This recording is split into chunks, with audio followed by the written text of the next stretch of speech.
કરશનપુરા ગામના તમામ સમાજના મારા સૌ વડીલો, યુવાન ભાઈઓ અને બહેનો, ભાઈ શ્રી અલ્પેશભાઈએ ખૂબ વિગતથી વાત કરી છે. એમને વર્તમાન સમયની અંદર આપણે બધાએ શું કરવાનું થાય એની ખૂબ ઝીણવટપૂર્વક એક ઠપકાના રૂપે કહો, લાગણીના રૂપે કહો, અને 21મી સદી ટેકનોલોજીની સદી છે તો એમાં આપણે કઈ રીતે આગળ વધવું એમને ખૂબ સારી સમજણ આપણને બધાને આપી છે, પ્રેરણા આપી છે. કરશનપુરા અને આ વિસ્તાર એ ઇન્ડસ્ટ્રી એટલે ઘણી બધી બહારની કંપનીઓ સાથે આ વિસ્તાર ડેવલપિંગ પણ થયો છે, અને સાથે અહીંયા ખેડૂતોની જમીનો એ મોટા પ્રમાણમાં વેચાણી અને એની અંદર કંપનીઓ બની આવી વાત પણ કરી છે. મહેરબાની કરીને પેટે પાટા બાંધીને પણ કોઈ નાના મોટી લાલચમાં આવીને હવે જેટલા ને જેની પાસે છે એ ના વેચવું એવી બે હાથ જોડીને વિનંતી.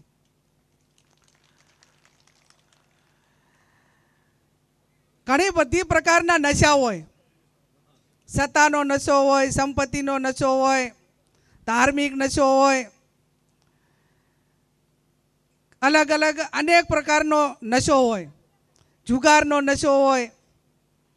એમાં આ બધામાં તો સમયને સંજોગે નશાઓ ક્યારેક ક્યારેક ઉતરે, સત્તાનો ઉતરી જાય, લોકો ધારે તો સંપત્તિ પણ બહુ તમે એની પર અભિમાન કરો ને આયોજન ના કરો તો એ પણ લક્ષ્મી પણ જતા રહે, એ નશો પણ ઉતરી જાય. પણ જેને ઘરે આ જુગારનો નશો હોય, જુગારનો નશો, એ નશો ઉતારવો બહુ અઘરો છે. અને એટલા માટે આજથી 5000 વર્ષ પહેલાં મહાભારતમાં ભગવાન કૃષ્ણએ અને આપ સૌને મહાભારતની ગીતાએ આપણાને પ્રેરણા આપી છે કે મહેરબાની કરીને આવનાર પેઢી એ કોઈ જુગારની બદીમાં ના આવતા. એ પાંડવો જેવા પાંડવોએ પણ દ્રૌપદીને દાવમાં મૂક્યા હતા, એ પણ જુગાર હતો. એમ કે જેનો ધર્મપત્નીને જુગારમાં હારી ગયા અને પછી શું ખેલ ખેલાણો એ આપણે આ મહાભારત ઉપરથી આપણાને પ્રેરણા મળે છે કે આ વસ્તુ આ બધી એટલી ખરાબ છે કે આટલી હદ સુધી આ બધીનો નશો આપણાને ઉતરતો નથી. શિક્ષણ એ ખૂબ જરૂરી છે. અહીંયા ઘણા બધા જે કંપનીઓ સાથે ક્યાંક નોકરી માટેની વાત કરે તો એમાં કોઈ આપણો ઇલેક્ટ્રિક એન્જિનિયર ના હોય, કોઈ સિવિલ એન્જિનિયર ના હોય, કે એટલે એક પ્રકારનું સ્કિલ જોઈએ જે કંપનીની અંદર ડિમાન્ડ હોય. એ ડિમાન્ડ પૈકીના આ વિસ્તારની અંદર યુવાનો એ નથી મળતા ને એના કારણે બહારના લોકો એ ઊંચો પગાર લે અને આપણા લોકોને કંઈક નાના મોટી સિક્યુરિટીની નોકરી મળે કે નાના મોટું ચોકિયાતની કે એનાથી બીજી કોઈ નોકરીઓ આ વિસ્તારના લોકોને એજ્યુકેશન શિક્ષણ ન હોવાના કારણે મળતી નથી. હું અભિનંદન આપું છું. મને સમાચાર મળ્યા કે એક ગામની અંદર એક મામલતદાર છે, તો એ પરિવારને અને સમાજને બધાને ખૂબ ખૂબ અભિનંદન આપવા પડે કે આવા ગામની અંદર પણ એક મામલતદાર સુધી પહોંચ્યા. એ પરિવારને ગામને હું ખૂબ ખૂબ મામલતદાર છે એમને પણ ખૂબ ખૂબ અભિનંદન આપું છું. અહીંયા ચૂંટણીઓ આવે ને જાય, પણ ભાઈએ ખૂબ સારી વાત કરી કે ગામની અંદર સંપની ભાવના રાખવી હોય, ભાઈચારાની ભાવના રાખવી હોય તો નાની મોટી ચૂંટણીઓ, સરપંચની આ ચૂંટણીઓ છે એ બિનરીફ થાય એવું કરજો. નહીંતર એક જણો ચૂંટણી લડ્યો હોય, 2-3 જણા ચૂંટણી લડ્યા હોય, એમાં જીતે એક અને બાકીના 3 છે એ તમારે 5 વર્ષ સુધી તમે ના આપ્યા, તમે ના આપ્યા, તમે ના આપ્યા. એને બદલે ભાઈચારાની જે ભાવના હોય, એની જે પ્રેરણા આપણે લેવાની હોય એ ક્યાંક ને ક્યાંક તૂટે છે. અને એટલે ગામની અંદર જે ચૂંટણી થાય, બિનરીફ થાય, એ આ વર્તમાન સમયની ખૂબ મોટી માગણી છે. અને ચૂંટણી આવે એટલે તમામ પ્રકારની બદીઓ, ચવાણા, દારૂ, પૈસા, તમે જુઓ તો તમામ પ્રકારની બદીઓ એ ક્યાંક ને ક્યાંક ચૂંટણીઓની અંદર પણ આવતી હોય છે. અને એના કારણે જે લાંબા સમય સુધી એ યુવાનોને અને વિસ્તારને અને ગામને એનું શોષવું પડતું હોય છે.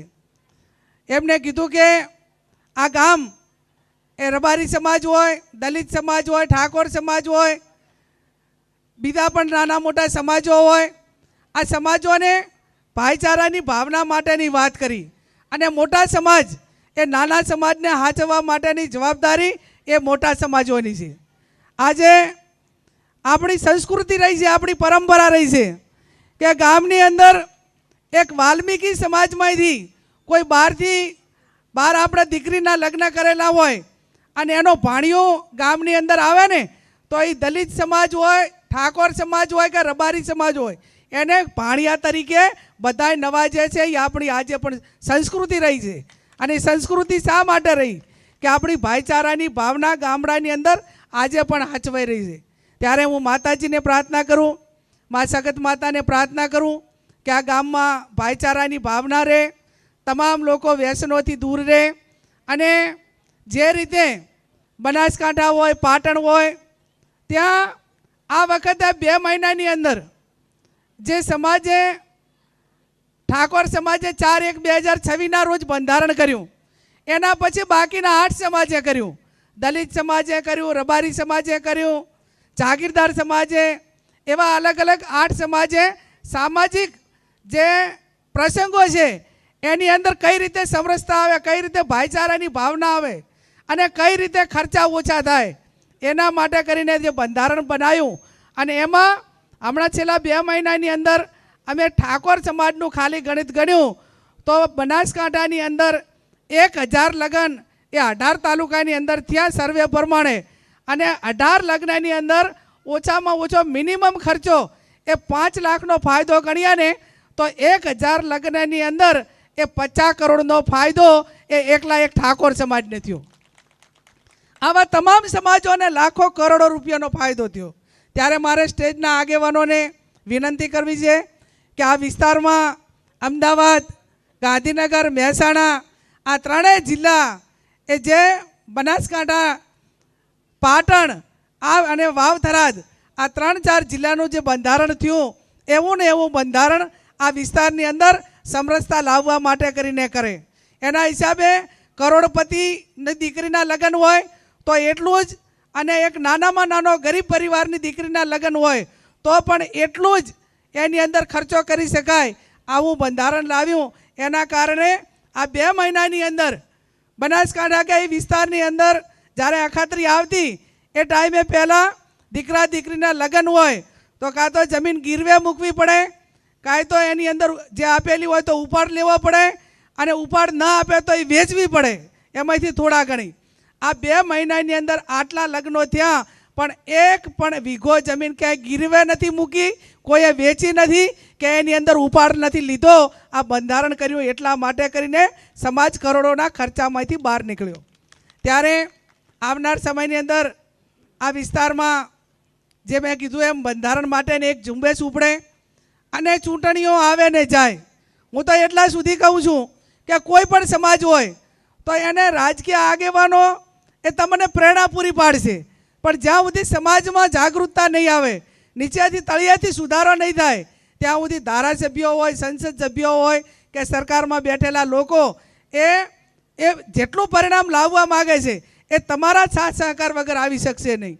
એમાં નાનામાં નાનો માણસ, જેમ આપણે ભગવાન રામચંદ્ર ભગવાન એમને જે પુલ બાંધવાનો હતો, એક રામ સેતુ બાંધવાનો હતો, લંકામાં જવાનું હતું, એમાં એક નાનામાં નાનો ખિસકોલીએ પણ એ રામચંદ્ર ભગવાનને મદદ કરી હતી. રેતમાં આલોટે ને વળી પાણી પડે, રેતમાં આલોટે ને વળી પાણી પડે, પણ એની ભાવના હતી કે હું પણ મારાથી થાય એટલી મદદ કરું. એમ કોઈ પણ સમાજ હોય, કોઈ પણ વિસ્તાર હોય, કોઈ પણ ગામ હોય, એમાં નાનામાં નાનું માણસ એ જેટલી એના યથાશક્તિ મદદ કરે તો જ એ કાર્યની અંદર આપણે પરિપૂર્ણ થઈને પરિણામ લાવી શકતા હોઈએ છીએ. ત્યારે વિશેષ ના કહેતા આજે ખરેખર અભિનંદન આપું છું, આભાર માનું છું નવલસિંહનો ને એમને બધાયનો. એમને આમ તો પાઘડી બંધાઈ છે, એ પાઘડીની આજે માતાજી શક્તિ માતાજીની સાક્ષીએ અને મહાકાલી માતાજીની સાક્ષી આપણે ખાતરી આપું છું કે એક બેન દીકરીના માથા ઉપર જ્યારે પાઘડી હોય ત્યારે એની અનેક ઘણી જવાબદારી વધી જતી હોય છે. આજે તમે પાઘડી બંધાવી છે એને ક્યાંય કલંક ન લાગવા દઉં એની પણ હું તમને બધાને ખાતરી આપું છું. મારી બેન દીકરીઓ, મારી બહેનો બેઠી છે, મહિલાઓ બેઠી છે, એમને પણ વિનંતી કરું છું કે આ સમાજે પાઘડી બંધાવી હોય, ગામે પાઘડી બંધાવી, આ એક જ્ઞાની બેનને નથી બંધાવી, આ તમારા બધાના ભરોસે પાઘડી મને બંધાવી છે. અને આ તમામ સમાજની બેન દીકરીઓ એ આ ગામની આબરૂને ક્યાંય આંચ ના આવે એ આ પાઘડીની લાજ તમે બધા રાખજો એવી પણ હું તમને બધાને વિનંતી કરું છું. આવનાર સમયની અંદર દીકરીઓ, મહિલાઓ એ એક પુરુષ સમોવડી થાય, ધંધા રોજગારમાં આગળ વધે, શિક્ષણમાં આગળ વધે અને સમાજના કુરિવાજોમાં અગ્રેસિવ રહીને જે સમાજના આગેવાનો કામ કરે એને સાથ સહકાર આપે એવી પણ વિનંતી કરું છું.